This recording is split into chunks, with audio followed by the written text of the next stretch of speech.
ओ फक्रे जहां फक्रे जमा फक्रे उमम है, ओ फक्रे जहां फक्रे जमा फक्रे उमम है, ये कौल शबो रोज मेरा हक की कसम है, ये कौल शबो रोज मेरा हक की कसम है।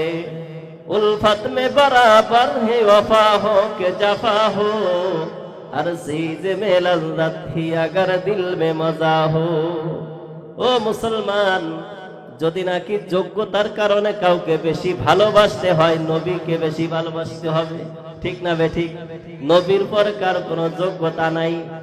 আল্লাহ তাআলা কামালিয়াত যোগ্যতা আল্লাহ তাআলা নবী আলাইহিস সালাতু ওয়াস সালামকে দিয়েছেন। আবু জাহেল, উতবা, সাইবা নবী আলাইহিস সালাতু ওয়াস সালামকে কম জ্বালায় নাই, কম জ্বালায় নাই, কম জ্বালায় নাই।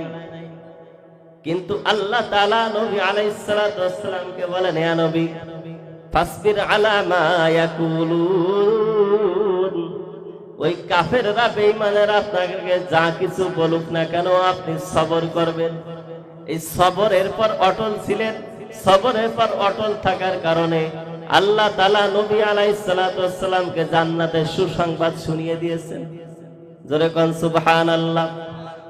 মিকদাদ ইবনে আসওয়াদ রাদিয়াল্লাহু তাআলা আনহু, কি একটা অবস্থা! আল্লাহ নবীর যোগ্যতা দিয়ে মরা খেজুর গাছের কে তাজা বানাই, সেখান থেকে খেজুর তিনরা খেয়েছেন, ঠিক না বেঠিক? আবু জাহেল একবার একটা কুকুর পুষতেছে, কুকুর পালিত করছে, যে কুকুরের পিছনে লক্ষ লক্ষ দিরহাম দিনার ফুলুস খরচ করেছে। কুকুর যখন শিকারী হয়ে গেছে, আল্লাহর নবীকে দাওয়াত দিয়েছে। আল্লাহর পয়গম্বরের কাছে গিয়ে বলতেছে, আমার বাড়ি একটু দাওয়াত নিতে হবে। আল্লাহর পয়গম্বর দাওয়াত নিয়েছেন। সাথে আছে হযরতে ওমর ফারুক, আবু বকর, আরো অন্যান্য সাহাবী সাথে রয়েছে। আল্লাহ নবী সাল্লাল্লাহু আলাইহি ওয়াসাল্লাম সাহাবীদেরকে বলতেছে, আমার সাহাবীরা তোমরা এখানে থাকো, আমার সাথে আইসে না, আমার একা দাওয়াত। তোমরা আমার সাথে গেলে ওর কষ্ট হয়ে যাবে মেহমানদারিতে, তোমরা আমার সাথে আইসে না, তোমরা এই রাস্তায় দাঁড়াই থাকো। ওমর ফারুক বলতেছে, ইয়া রাসূলুল্লাহ, ইয়া হাবিবাল্লাহ, আমরা যদি না যাই তাহলে আপনাকে যদি আক্রমণ করে বেঈমানেরা কি হবে? তা বলতেছে, আল্লাহ আমাকে সাহায্য করবে। জোরে কোন সুবহানাল্লাহ। রাসূলুল্লাহ আবু জেহেলের বাড়িতে ঢুকেছে। আবু জেহেলের বাড়িতে ঢুকছে। ঢুকার পর আবু জেহেল কুকুরকে বলতেছে, কুকুর, নবী আসছে, এখন তুমি দংশন করো, কামড় দাও। কুকুর দৌড়ায় আসছে নবীকে কামড় দিতে। কামড় যখন দিতে আসছে, আল্লাহ তাআলা তার যোগ্যতা দিয়ে তার বাতেন চেহারাকে সাথে সাথে ওপেন করে দিয়েছে কুকুরের সামনে। কুকুর পায়ে সিজদা দিয়ে বলতেছে, ইয়া রাসূলুল্লাহ, আমার ভুল হয়েছে। জোরে কোন সুবহানাল্লাহ। কুকুর আবার দৌড়ে গেছে আবু জেহেলের কাছে।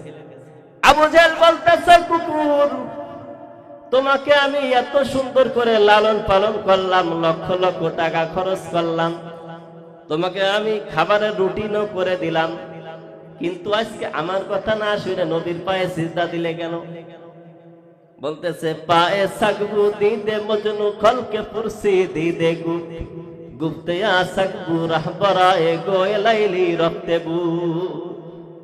এ আবু জেহেল, আর যদি একবার আমার নবীকে দংশন করতে বলিস, তোর বংশ আমি থব না, নির্বংশ করে দেব।